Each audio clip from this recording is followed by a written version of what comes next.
ጋይሶችዬ ማለት ነው ሄርሜላ መታለች። እንግዲህ የተፈጠረው ነገር ይሄን ይመስላል። ሁሉም ሰውን ያስደነገጠ ነገር ሄርሜላ የታገተ አይደለም በጭራሽ። እንዲሁም ከቤት ወጥታ የማታቅ የተሞሸረች ሙሽራ መስላን የመጣችው። በማን ላይ ነው ሙድ እየያዛችሁ ያላችሁት? እኛ እኮ እያወቅን ነው የምንከታተላችሁ ጋይሶችዬ።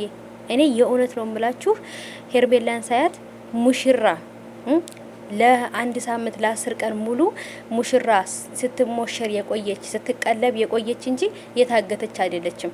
ይሄ ማለት እንግዲህ የራሷ ፕሮግራም ነበረባት። ፕሮግራሙን ጨርሳ ስትመለስ ከዛን ሄርሜላ መጣች። አይ ወዷ ይስቋል ያገሬ ሰው እና ብቻ ግን ልጅቷ አልታገተችም። ቀድምም የሰራውላችሁ ቪዲዮ ላይ ወደ 2000 ምናምን ሰው አይቶታል። ወደ 3000 ሰው ማለት ነው። የነገርኳችሁ ሰምታችኋል። ምክንያቱም ሄርሜላ ብትታገት እንደዚህ አይደለም።